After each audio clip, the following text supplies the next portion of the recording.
ओम नमः शिवाय। शिवजी सदा सहाय। ओम नमः शिवाय। गुरुजी सदा सहाय। भगवान शिव के प्रति श्रद्धा भक्ति की आवश्यकता का प्रतिपादन, शिव धर्म के 4 पादों का वर्णन एवं ज्ञान योग के साधनों तथा शिव धर्म के अधिकारियों का निरूपण, शिव पूजन के अनेक प्रकार एवं अन्य चित्त से भजन की महिमा। तदंतर श्री कृष्ण के प्रश्न करने पर उपमन्यु मंद्राचल पर घटित हुई शिव पार्वती संवाद को प्रस्तुत करते हुए बोले।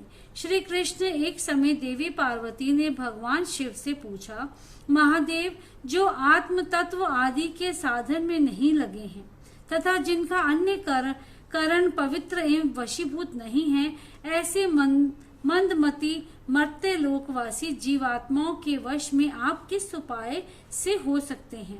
महादेव जी बोले, देवी, यदि साधक के मन में श्रद्धा भक्ति ना हो तो पूजन कर्म, तपस्या, जप, आसन आदि ज्ञान तथा अन्य साधनों से भी मैं उनके वशीभूत नहीं होता हूँ।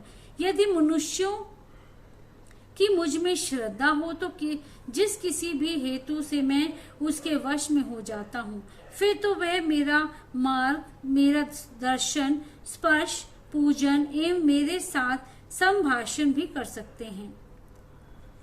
यदि मनुष्यों की मुझ में श्रद्धा हो तो जिस किसी भी हेतु से मैं उसके वश में हो जाता हूँ, फिर तो वह मेरा दर्शन, स्पर्श, पूजन एवं मेरे साथ संभाषण भी कर सकता है। अतः मैं जो मुझे वश में करना चाहे उसे पहले मेरे प्रति श्रद्धा करनी चाहिए। श्रद्धा ही सब धर्म का हेतु है और वही इस लोक में वर्णाश्रमी पुरुषों की रक्षा करने वाली है। जो मानव अपने वर्णाश्रम धर्म के पालन में लगा रहता है, उसी की मुझ में श्रद्धा होती है, दूसरों की नहीं। वर्णाश्रमी पुरुषों के संपूर्ण धर्म वेदों में सिद्ध हैं। पूर्व काल में ब्रह्मा जी ने मेरी ही आज्ञा लेकर उनका वर्णन किया था।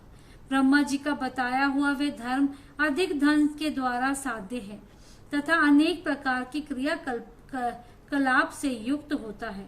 उससे मिलने वाला अधिकांश फल अक्षय नहीं है तथा उस धन्य के अनुष्ठान में अनेक प्रकार के क्लेश और आयास उठाने पड़ते हैं। उस महान धर्म के परम दुर्लभ श्रद्धा को पाकर जो वर्णाश्रमी मनुष्य अन्य भाव से मेरी शरण में आ जाते हैं, उन्हें सुखद मार्ग से धर्म, अर्थ, काम और मोक्ष प्राप्त होते हैं। वर्णाश्रम संबंधी आचार की सृष्टि मैंने ही बारंबार की है। उसमें भक्ति भाव रखकर जो मेरे हो गए हैं, उन्हीं वर्णाश्रमियों का मेरी उपासना में अधिकार है, दूसरों का नहीं। ये मेरी निश्चित आज्ञा है। मेरी आज्ञा के अनुसार धर्म मार्ग से चलने वाले वर्णाश्रमी पुरुष मेरी शरण में आ मेरी कृपा प्रसाद से मल और माया आदि पाशों से मुक्त हो जाते हैं तथा मेरे पुनरावृत्ति रहित धाम में पहुंचकर मेरा उत्तम साध्यमर्थ प्राप्त करके परमानंद में निमग्न हो जाते हैं। इसीलिए मेरे बताए हुए वर्ण धर्म को पाकर अथवा ना पाकर भी जो मेरी शरण ले मेरा भक्त बन जाता है, वह स्वयं ही अपनी आत्मा का उद्धार कर लेता है। यह कोटि कोटि गुना अधिक उपलब्ध लाभ है। अतः मेरे मुख से प्रतिपादित वर्ण धर्म का पालन अवश्य करना चाहिए। जो मोक्ष मार्ग से विलग होकर दूसरी किसी वस्तु के लिए श्रम करता है, उसके लिए वही सबसे बड़ी हानि है, वही बड़ी भारी त्रुटि है, वही मोह है और वही अंधता एवं मूकता है। देवेश्वरी, मेरा जो सनातन धर्म है वह 4 चरणों से युक्त बताया गया है। उन चरणों के नाम है ज्ञान, क्रिया, चर्या और योग। ज्ञान, क्रिया, चर्या और योग। पशु, पाश और पति का ज्ञान ही ज्ञान कहलाता है। गुरु के अधीन जो विधि पूर्वक शोधन का कार्य होता है, उसे क्रिया कहते हैं। मेरे द्वारा वेद वर्णाश्रम प्रयुक्त जो मेरे पूजन आदि धर्म हैं, उनके आचरण का नाम चर्या है। मेरे बताए हुए मार्ग से ही मुझ में सुस्थिर भाव से चित्त लगाने वाले साधक के द्वारा जो अंतकरण की अन्य वृत्तियां का निरोध किया जाता है उसी को योग कहते हैं। देवी, चित्त को निर्मल एवं प्रसन्न बनाना अश्वमेघ यज्ञों के समूह से भी श्रेष्ठ है, क्योंकि वे मुक्ति देने वाला है। विषय भोग की इच्छा रखने वाले लोगों के लिए यह मन प्रसाद दुर्लभ है। जिसने यम और नियम के द्वारा इंद्रिय समुदाय पर विजय प्राप्त कर लिया है, उस विरक्त पुरुष के लिए ही योग की सुलभ बताया गया है।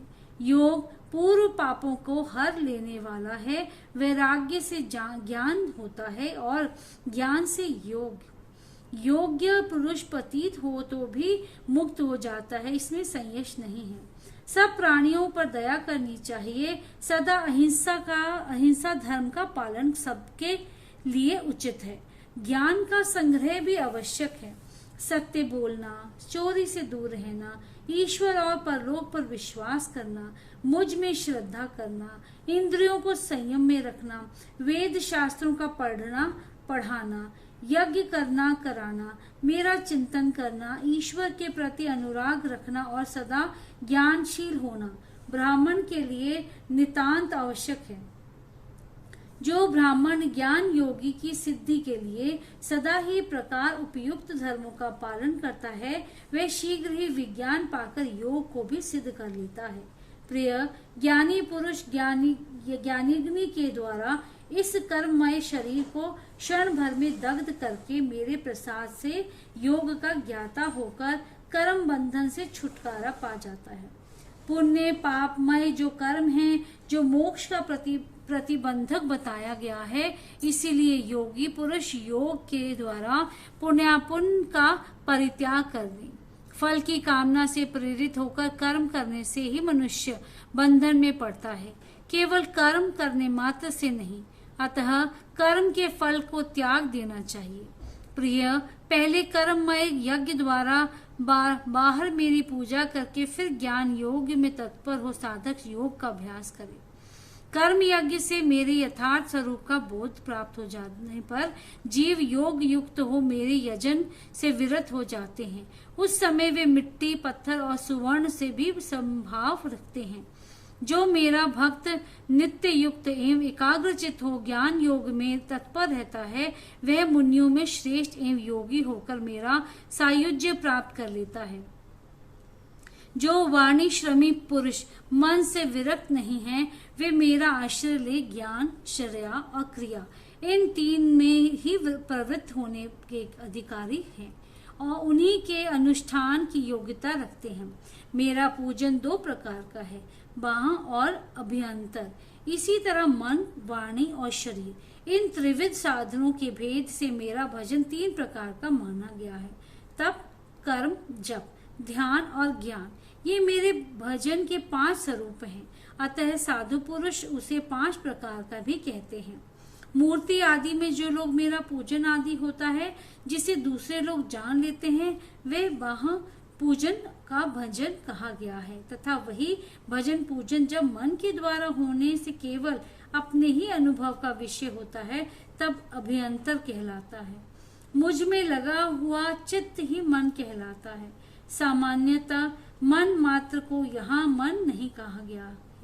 इसी तरह जो वाणी मेरे नाम के जप और कीर्तन में लगी हुई है, वही वाणी कहलाने योग्य है, दूसरी नहीं। तथा जो मेरे शास्त्र में बताए हुए त्रिपुण आदि चिन्ह से अंकित है और निरंतर मेरी पूजा सेवा पूजा में लगा हुआ है, वही शरीर है, दूसरा नहीं। मेरी पूजा को ही कर्म जानना चाहिए। बाहर जो यज्ञ आदि किए जाते हैं, उन्हें कर्म नहीं कहा गया है। मेरे लिए शरीर को सुखाना ही तप है, कृच्छत्र, चांद्रयान आदि का अनुष्ठान नहीं। पंचाक्षर मंत्र की आवृत्ति, प्रणव का अभ्यास तथा रुद्राध्याय आदि का बारंबार पाठ ही यहाँ जप कहा गया है। वेदाध्ययन आदि नहीं। मेरे स्वरूप का चिंतन स्मरण ही ध्यान है। आत्मा आदि के लिए ही की हुई समाधि नहीं। मेरे आगमों के अर्थ को भली भांति जानना ही ज्ञान है। दूसरी किसी वस्तु के अर्थ को समझना नहीं। देवी पूर्व वासना वश बाह अथवा अभ्यंतर जिस पूजन में मन का अनुराग हो उसी में दृढ़ निष्ठा रखनी चाहिए। बाह पूजन से अभ्यंतर पूजन 100 गुना अधिक श्रेष्ठ है, क्योंकि उसमें दोष का मिश्रण नहीं है होगा तथा प्रत्यक्ष दिखने वाले दोषों की भी वहाँ संभावना नहीं रहती। भीतर की शुद्धि को ही शुद्धि समझनी चाहिए, बाहरी शुद्धि को शुद्धि नहीं कहते। जो आंतरिक शुद्धि से रहित है वे बाहर से शुद्ध होने पर भी अशुद्ध ही हैं। देवी बाह और अभ्यंतर दोनों ही प्रकार का भजन भाव पूर्वक ही होना चाहिए, बिना भाव के नहीं। भाव रहित भजन तो एकमात्र विप्रलंभ का ही कारण होता है। मैं तो सदा ही कृत्य एवं पवित्र हूँ। मनुष्य मेरा क्या करेगा? उनके द्वारा किए गए बाह अथवा अभ्यंतर पूजन में उनका जो भाव प्रेम है उसी को मैं ग्रहण करता हूँ। देवी क्रिया का एकमात्र आत्मा भाव ही है, वही मेरा सनातन धर्म है। मन, वाणी और कर्म द्वारा कहीं भी किंच मात्र फल की इच्छा न रखकर ही क्रिया करनी चाहिए।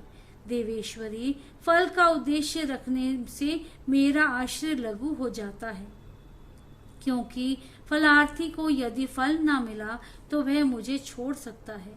सती साध्वी देवी, फलार्थी होने पर भी जिस साधक का चित्त मुझ में ही प्रतिष्ठित है उसे उसके भाव के अनुसार फल में आवश्यक देता हूँ।